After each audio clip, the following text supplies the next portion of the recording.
Okay, first of all, sorry about the noise. It's pretty windy. We live in a hill.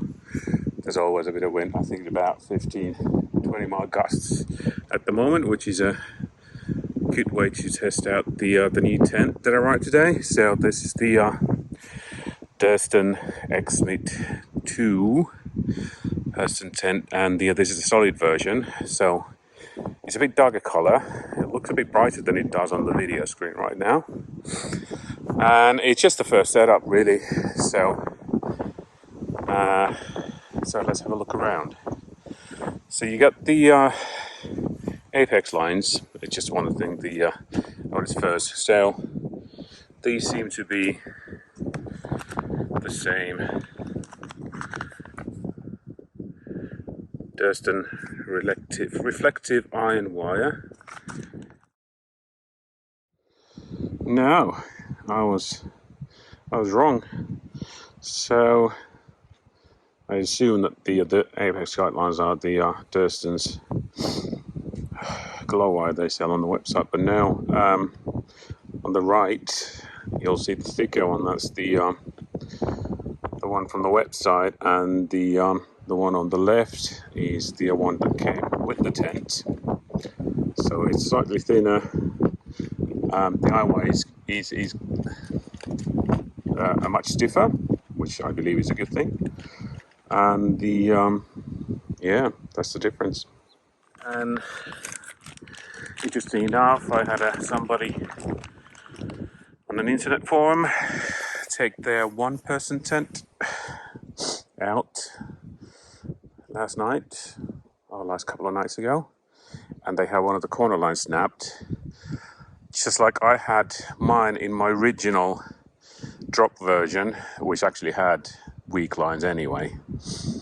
So those, I'm probably going to change those into iron wire corners, have a bit more length as well, in case the ground is such that you need to play around with the rocks and things. In here, the vent support strut. Now, I can't remember exactly, but I think it is that this is basically a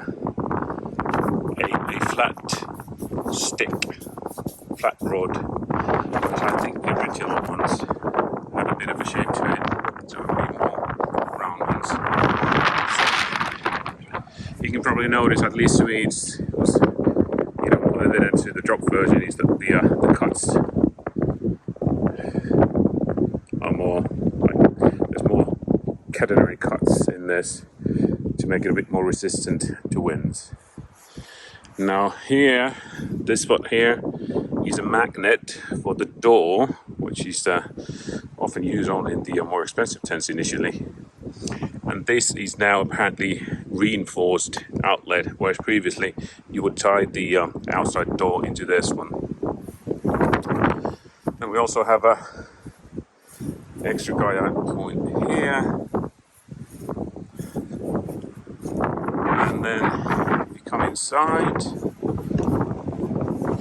you can see that the corners actually have these struts or rods as well, which make the bathtub a bit more secure, in a sense that it keeps the water away. Now, but the reason the basket is down is that I prefer to use the top tent cups. So basically, there's a little pouch with some Velcro, and that will tie around. At least works really well on this CNOC poles. Feels really sturdy.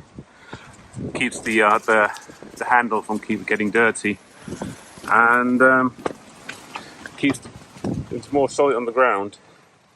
Now I feel a bit of drizzle coming on, so maybe I just jump inside. Now the inside door tie out is just shock cord, which seems to tie up really well, but seems a bit of a faff just to open up.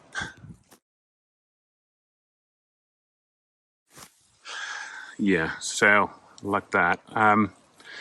Not overly keen on that solution. One thing is to when you tie the inner door, just don't tighten up too tight because it's stretchy. It will get in really deep, and then you really need to fiddle around just to open it. Now, on the inside here, it's just solid, but as you can see, it's also quite translucent, which is actually good because of the outside of the tent is darker than the original drop versions. Oh, sorry, the original drop version and the Dursten tent. But then, which is nice if you camp somewhere where there's short nights, so you get a bit more darkness when you're trying to sleep. But then the inside, which is sort of this white fabric, really gives much light, so it doesn't make the whole inside seem very, too gloomy and dark. So that's pretty handy. Now on the doors, you got mesh for ventilation, and the bottom half is the solid fabric. Two-way zips. Now there's loops on both ends on the top, so you can put a cord there for drying things out. You have a pocket on the door, pocket on another door, and then you have this pocket on the ceiling. And this is actually pretty handy if you like to watch a bit of movies or something before sleep. You just slot the phone in there, and the mesh is not too dense to actually block you from seeing what's on the what's going on.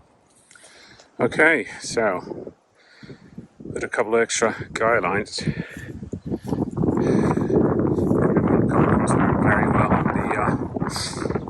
on the video, but yeah, replaced the Apex one, got a one in the midway point of the shorts seam, and alongside middle one there's another one going in there, and then I need to replace the corners, the Dursten's own, as well as putting extra loops in here. Now I have yet to decide whether it'll be a shock cord or a stiff cord. There's something to think about.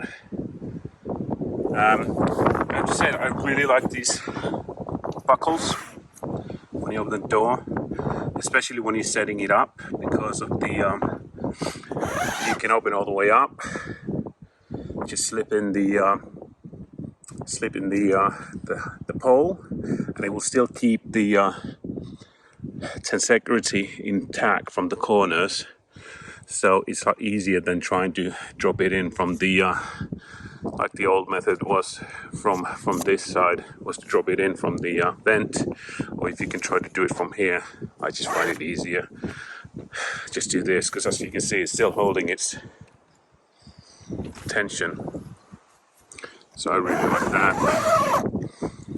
Anyway, it's looking good. A little bit more tweaking, and then take it out.